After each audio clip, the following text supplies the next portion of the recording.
Willkommen zurück zur TB Kart R1 Championship 2026. Es steht Runde 2 auf dem Programm und wir sind in Franciacorta, Norditalien.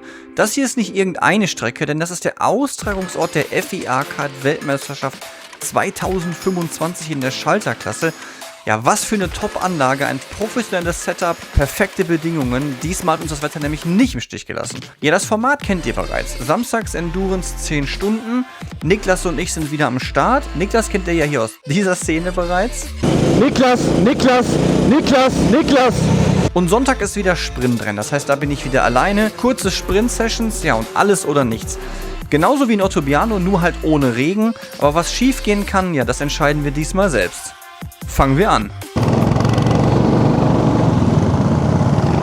Okay, wir starten jetzt mal rein ins freie Training hier. Wir haben ungefähr 50 Teams und ich zeige euch jetzt mal einen Trick.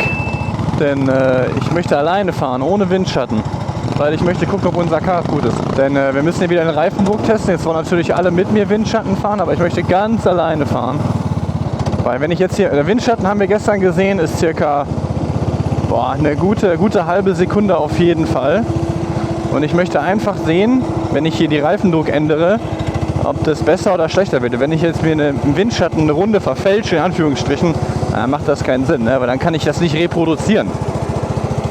So, deswegen, das ist jetzt so die Herangehensweise von Niklas und mir.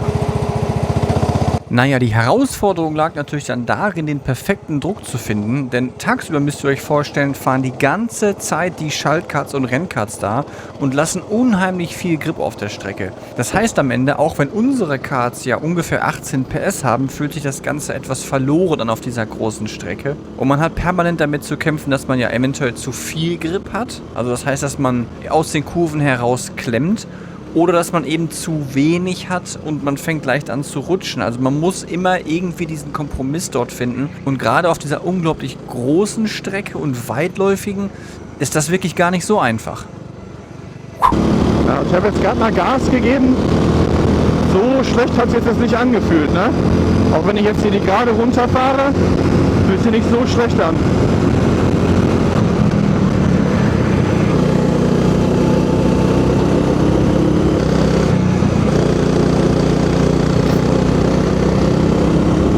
Also aus der Ecke raus, das klemmt auf jeden Fall nicht, ja? Also bis hierher hat sich das alles auch wirklich total klasse und gut angefühlt. Auch das Kart hatte genug Bums. Ich hatte aber zu diesem Zeitpunkt auch noch absolut gar keine Ahnung, was die anderen Teams so für Rundenzeiten fahren. Hat nicht so viel Dampf wie das andere von gestern. Ich finde, wir könnten einen Ticken mehr Grip auf Vorderachse gebrauchen. Die Vorderachse war noch nicht ganz da, wo ich sie haben wollte, also haben wir uns entschieden, dann doch noch kurz was zu ändern. Es könnte halt ein Ticken mehr auf der Vorderachse sein und ein Ticken weniger auf der Hinterachse. Ich denke, wenn sie schlechter fährt als gestern, wird es daran liegen, dass jetzt der Boden viel kälter ist. Das heißt, wir müssen höher gehen. Es fährt nicht so viel schlechter, ja? Es springt halt nicht, aber es fängt langsam an. Aber die Vorderachse ist auch minimal loser als gestern. Und aus der Ecke raus, wahrscheinlich weil das Chassis neuer ist, aus der Ecke raus klemmt er halt. Aber nicht viel. Sagen wir mal vorne reinmachen. Ja, und dann ist hinten lassen wir. Oder? Und hinten lassen wir.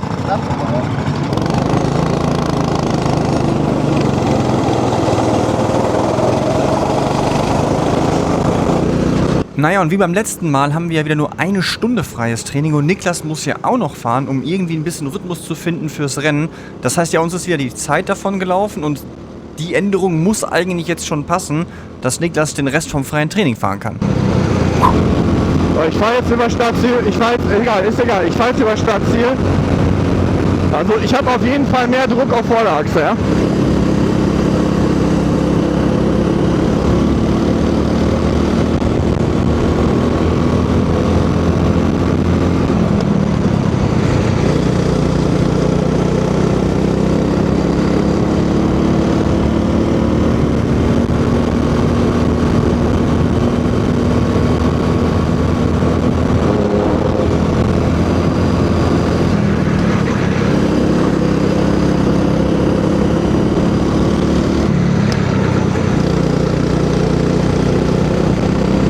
Es ist ein bisschen angenehmer zu fahren.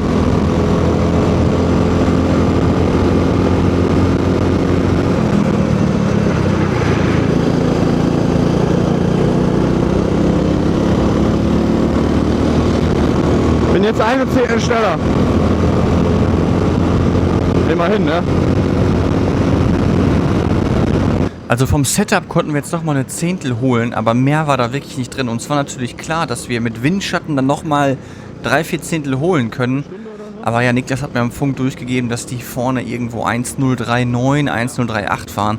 Unheimlich weit weg, also wieder kein optimaler Start dann ins Wochenende rein. Ein paar Teams, die auch in der Regel immer schnell sind. Oh, jetzt überholt mich hier einer. Ich fahre jetzt eine Runde Windschatten, Niklas. Goat fährt einfach geradeaus an mir vorbei. Aber ich kann dranbleiben im Windschatten.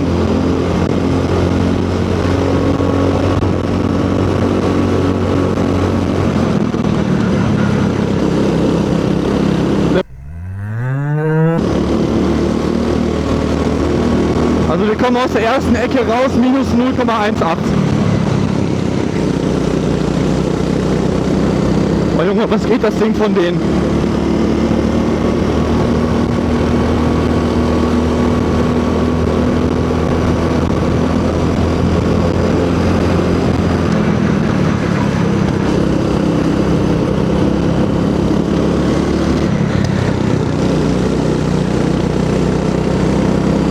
Alter.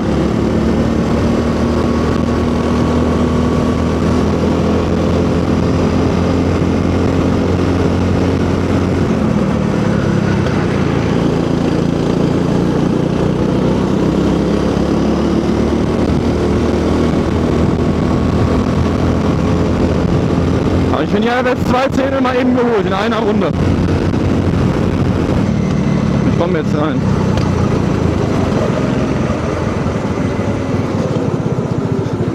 Also wir haben noch gute 6 Liter Sprit. Boah, ja, die holen wir nicht im Windschatten, niemals. Die holen wir niemals im Windschatten. Wahnsinn, Alter, Wahnsinn. Oh, ah, ja, sorry, verpennt.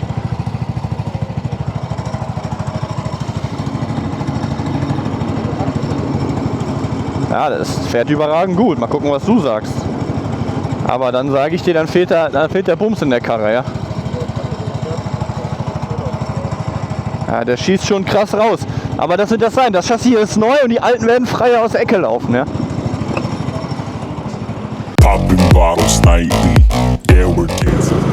Also wir gehen jetzt ins Quali rein und unsere Freunde von Team Liechtenstein helfen uns. Also wir haben im freien Training echt richtig Pech gehabt. Beziehungsweise wieder keine Karre, mit der wir vorne reinfahren können. Und wir fahren jetzt hier Windschatten. Schieben ist nicht erlaubt, aber wir wechseln uns jetzt ab mit wer vorne fährt. Ja, wir lassen immer ein bisschen Lücke, das ist der Kollege. Wir lassen Lücke, dann fährt der eine in der Runde die Lücke zu, in den Windschatten, dann tauschen wir. So der Plan. Mal schauen, wie die Theorie, wir schauen mal, wie die Praxis aussieht.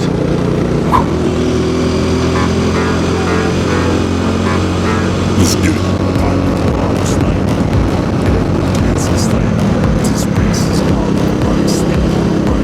Verstehe dich nicht.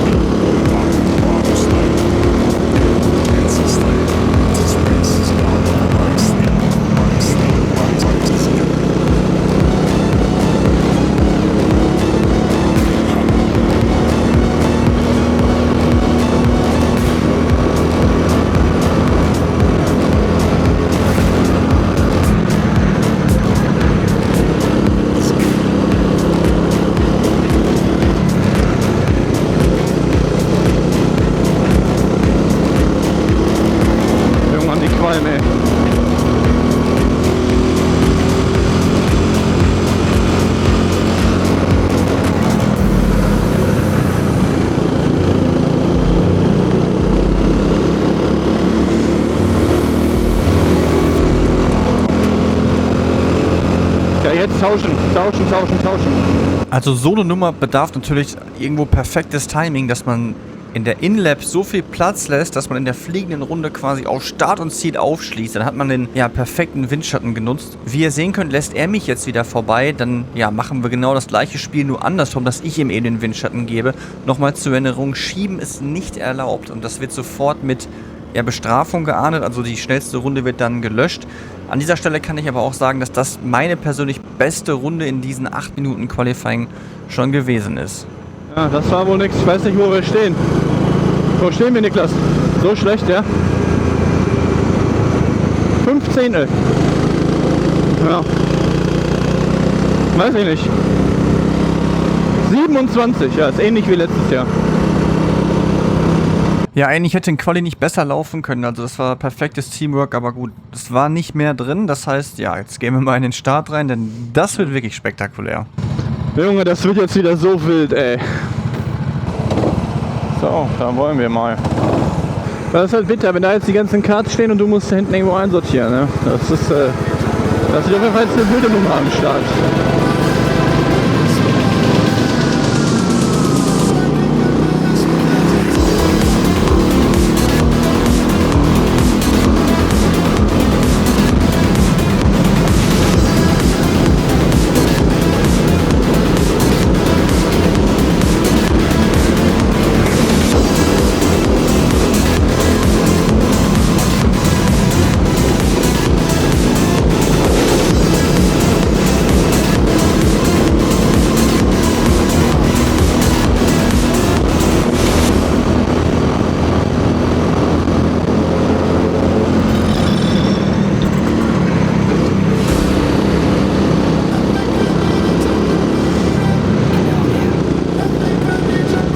Ja, ihr habt das ganz richtig gesehen, denn ihr habt ja wahrscheinlich fleißig mitgezählt, denn in den ersten paar Kurven bin ich von Platz 27 auf Platz 7 vorgefahren.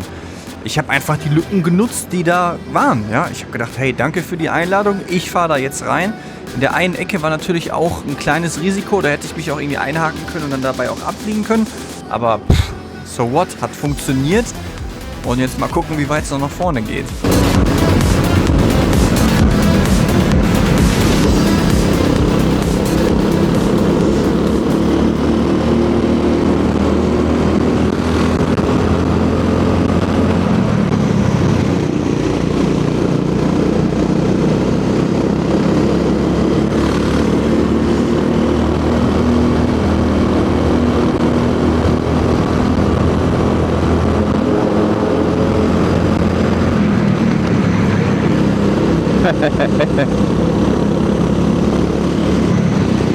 Wie viel?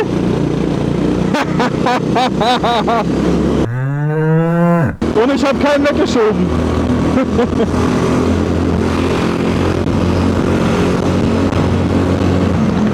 Ja, egal, ich habe ihm gezeigt, er soll fahren.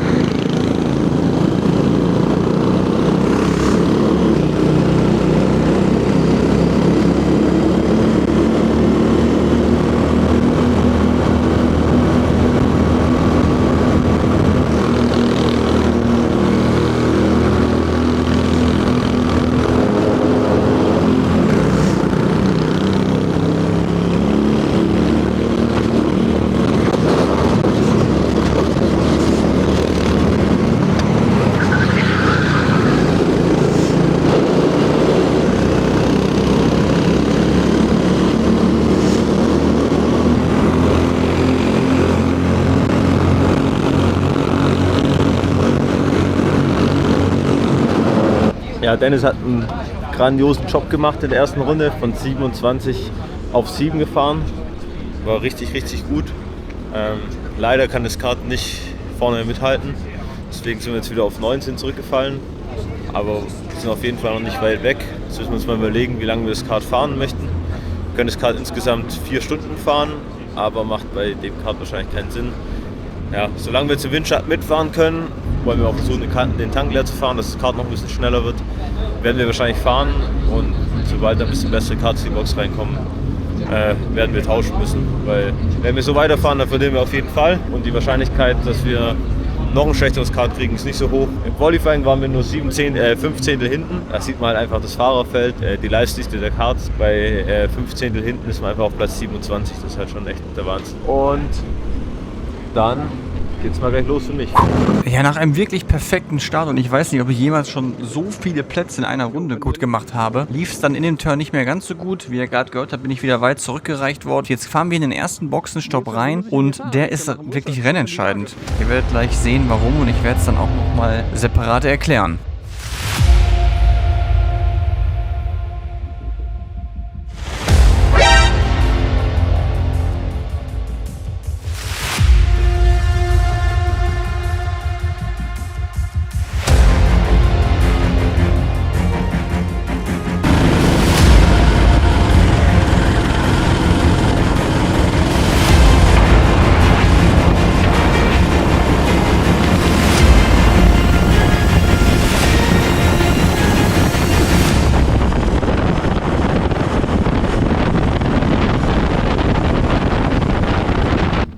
melde mich jetzt mal das erste Mal nach knapp 3,5 Rennstunden. Es war ein turbulenter Start. Ich meine, mein Startturn lief ganz gut, obwohl das Kart auch eher unterlegen war als eins, was vorne reinfahren konnte. Und dann haben wir das Beste daraus gemacht, haben dann das erste Kart gewechselt. Und das Problem war, also weshalb wir jetzt auch wirklich richtig in der stecken, dass wir das Kart getauscht haben. Und wie ihr ja hier sehen könnt, mussten wir reinfahren. Und das Kart, was wir eigentlich hätten bekommen sollen, war nicht fertig. Da steckte irgendein Laptimer drauf. Wir wollten halt nur einen ganz kurzen Stopp machen und wieder rausfahren. Also wirklich nur 1 Minute in der Box bleiben, damit wir noch viel Boxenzeit für später übrig haben, falls wir noch ein schlechtes Kart haben, dass wir länger in der Box stehen können. Das ist also auch unser gutes Recht. Du darfst ja zwischen 1 Minute und 5 Minuten 30 in der Box bleiben und dann kriegen wir, so wollten wir ins rechte Kart einsteigen. Es ist super hektisch geworden. Ich habe gesehen, dass dieser Laptimer noch da drauf steht. Das Kart war gar nicht fertig. Wir wollten aber wieder raus. Also haben wir einfach das nächstmögliche Kart genommen, was fertig war. Und das wollte aber die Rennleitung nicht. Die haben dann am Ende gesagt, dass wir uns da dass wir nicht Folge geleistet haben und haben dafür eine 2-Runden-Strafe bekommen. Mussten dann das Kart wieder zurücktauschen, haben dann eins bekommen, was 1,5 Sekunden langsamer, wo Niklas seinen ersten Turner mitgefahren ist. Also es war eine Riesenkatastrophe. Jetzt haben wir lange diskutiert, ich habe denen das erklärt, dass das Kart nicht fertig war und wir dann nicht darauf warten können, bis irgendjemand diesen Laptimer da runterbaut. Weil es nicht unser ist und der war festgeschraubt. Ja, und dann haben wir hin und her getauscht, haben wir 3,5 Stunden um. Wir haben noch eine 30-Sekunden-Strafe, die habe ich angeblich bekommen, weil ich einen weggeschoben habe. Jetzt bin ich hier auf dem Zimmer, Niklas fährt gerade. Ist nicht so schlimm, weil das ist eigentlich ganz cool. Niklas kann ruhig fahren, während ich im Hotel bin. Weil da ist die Strecke.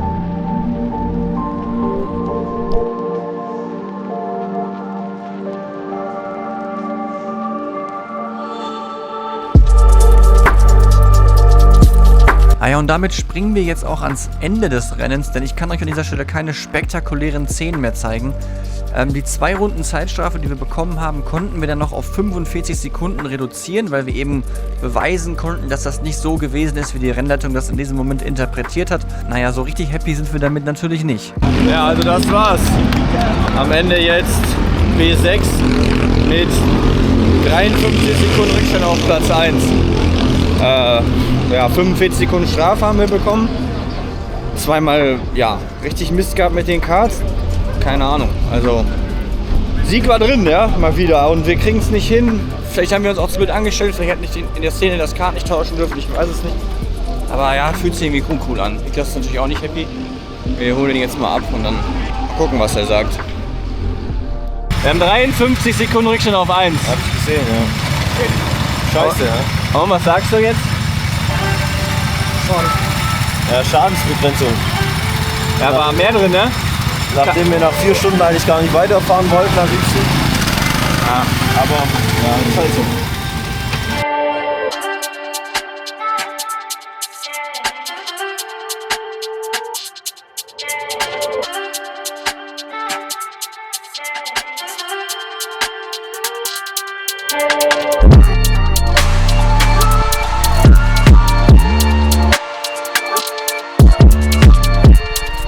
Und wenn es dann auch mal am Samstag nicht ganz so gut läuft, hat man ja immerhin am Sonntag dann noch die Chance, alles wieder besser zu machen. Und damit starten wir auch in die Sprintrennen für den Sonntag. Ich habe mir unheimlich viel vorgenommen, denn die Strecke liegt mir sehr. Ich hatte richtig, richtig viel Spaß und habe mir natürlich dann für Sonntag auch einiges ausgerechnet. Und jetzt erzähle ich euch, wie es hier weitergeht.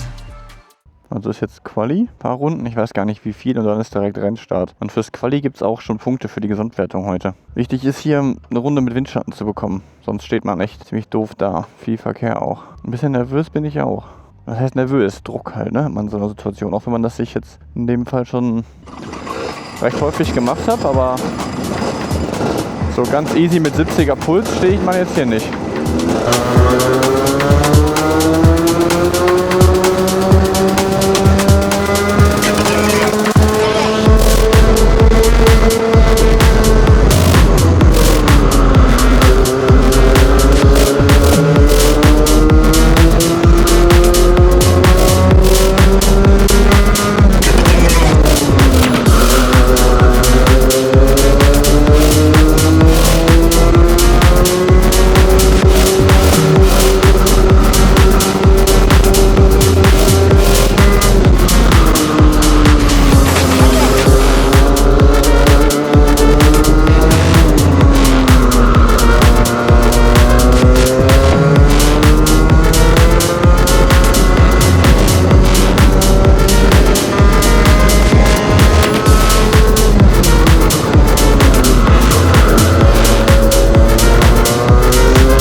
Das war schon mal gut jetzt.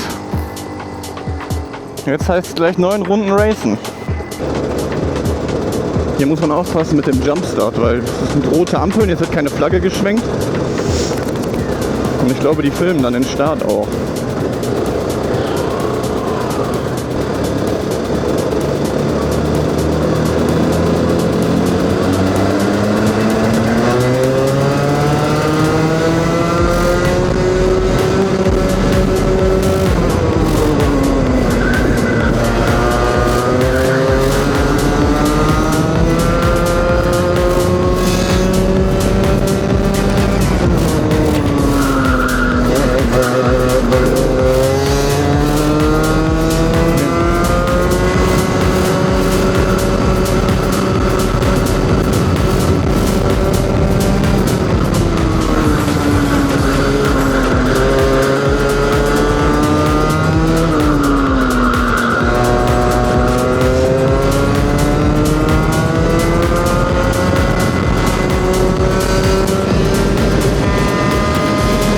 Das war ein perfekter Start in die erste Runde. Also hier könnt ihr es ganz gut sehen, dass ich da schon irgendwo eine halbe Sekunde Vorsprung hatte. Und die kann ich jetzt auch im Rennen immer weiter ausbauen, sodass ich jetzt wirklich hier einen Start- und Zielsieg im ersten Heat schon einfahren kann, was natürlich der perfekte Start in den Sonntag ist. So, hoffen wir mal, dass das jetzt so gut geht wie gerade. Vor allem am Start.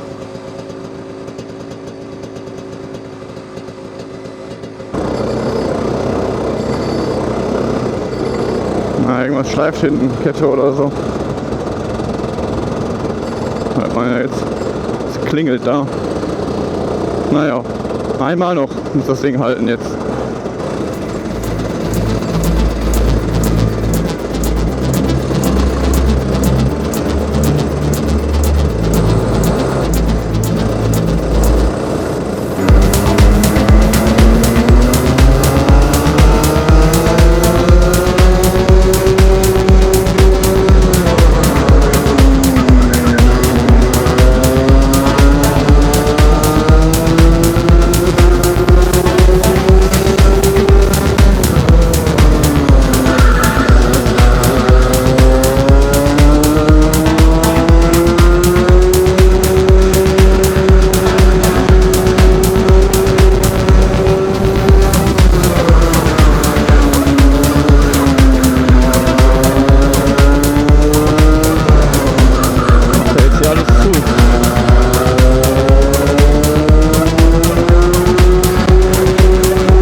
Zu diesem Zeitpunkt wusste keiner so richtig, was los war, denn dass ein Rennen abgebrochen wurde nach genau einer Runde ist eher untypisch. Also dass so ein Sprintrennen mal neu gestartet wird, weil der Start nicht irgendwie ordnungsgemäß abgelaufen ist, das passiert schon mal. Aber dass nach einer Runde abgewunken wird oder die rote Flagge sogar kommt, das wäre eher untypisch.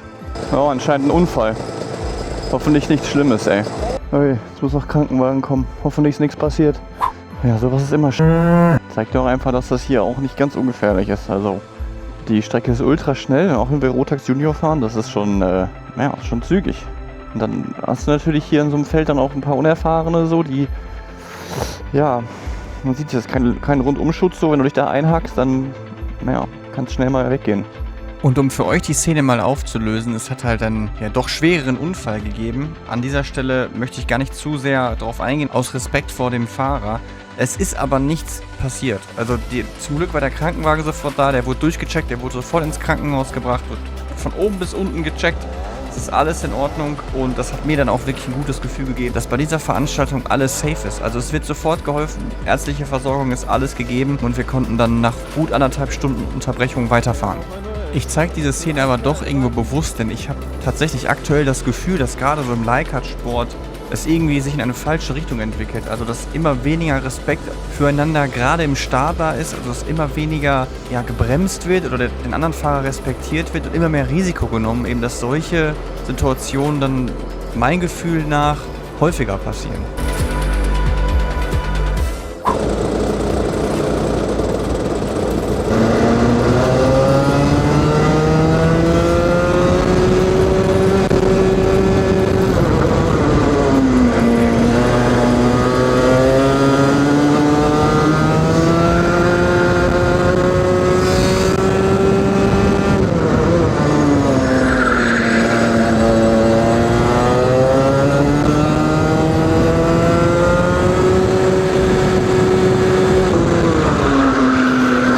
werde ich jetzt in der 4. Runde von Francesco Mancini überholt, der jetzt die ersten Runden die ganze Zeit hinter mir war, also hat mich sogar geschoben auf der Geraden. Francesco hat das erste Rennen in Ottobriano im Regen überragend gewonnen, also da war der in einer eigenen Liga und naja, immer ein unfassbar starker, aber auch sehr, sehr fairer Gegner. Und ja, hier heißt es jetzt weiter dranbleiben und versuchen, dann doch den zweiten Heat noch zu gewinnen.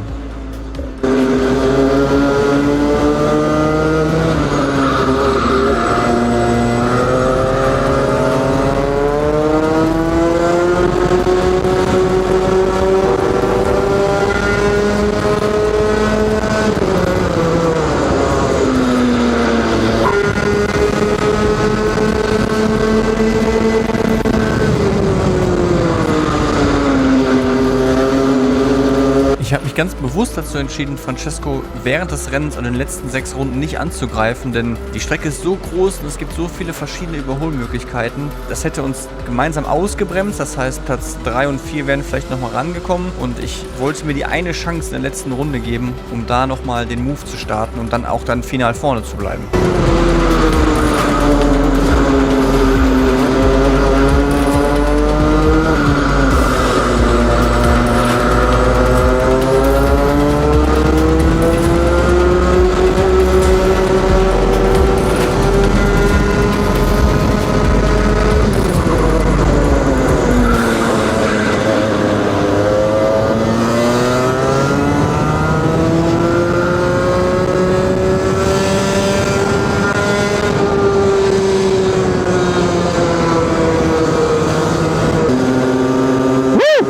Rennen. Richtig Bock gemacht. Ja, das ist Respekt. Ja. Ich habe unfassbar Respekt vor Francesco und ich glaube umgekehrt auch so. Und er weiß auch jetzt, klar, die 2, das war jetzt auch cool, nochmal ein Sieg, aber am Ende, das Rennen zählt nicht. Ja. Wir haben jetzt beide eine gute Startposition fürs Finale und da wird er mich nicht so durchlassen. Da wird er mehr kämpfen, wenn er vor mir sein sollte. Geil, aber perfekt gestartet. Jetzt kommt gleich das Finale. Jetzt schauen wir mal, was da abgeht.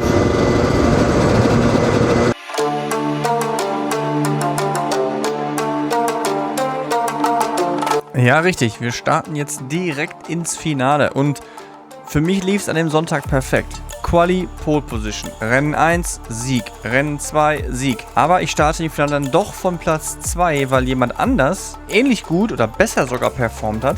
Gleiches Quali-Ergebnis, gleicher Sieg im Heat 1 und Sieg Heat 2, hat aber in den Heats mehr schnellste Rennrunden als ich geholt. Somit hat er Zusatzpunkte bekommen und ich starte von Platz 2 von der unglücklichen äußeren Position. Und ja, ihr hört es an meiner Stimme. Ihr werdet sehen.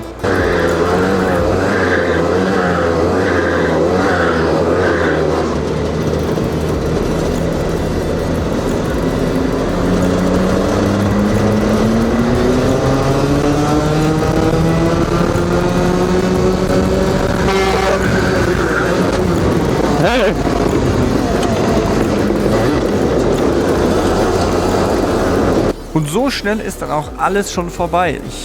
Wenn ich jetzt die Bilder nochmal sehe, zu dem Zeitpunkt konnte ich es nicht verstehen und jetzt immer noch nicht, denn meiner Meinung nach hätte dieses Rennen neu gestartet werden müssen. Die rechte Reihe, also die Pole-Seite, hat viel zu früh beschleunigt und ich habe auf das Ampelsignal gewartet und die Jungs hinter mir haben schon richtig gedrückt und deswegen kam es da zu diesem Gehake und so dass mir der Hintermann mit seinem Kart auf den Heckauffahrschutz draufgefahren ist und mich dann einfach geradeaus geschoben hat. Innen das Kart ist noch über den Curb gefahren, hat mich dann auch noch rausgeschoben. Und in dieser Szene könnt ihr hier sehen, dass nicht nur ich in der Wiese gewesen bin. Und damit war das ganze Rennen natürlich dann auch gegessen. Hinzu kam, dass mein Kart da auch irgendeinen Schaden genommen hat. Ich hatte also danach kaum noch Leistung und bin bis hinten durchgereicht worden und konnte kaum mithalten. Also so schnell dann aus der Traum.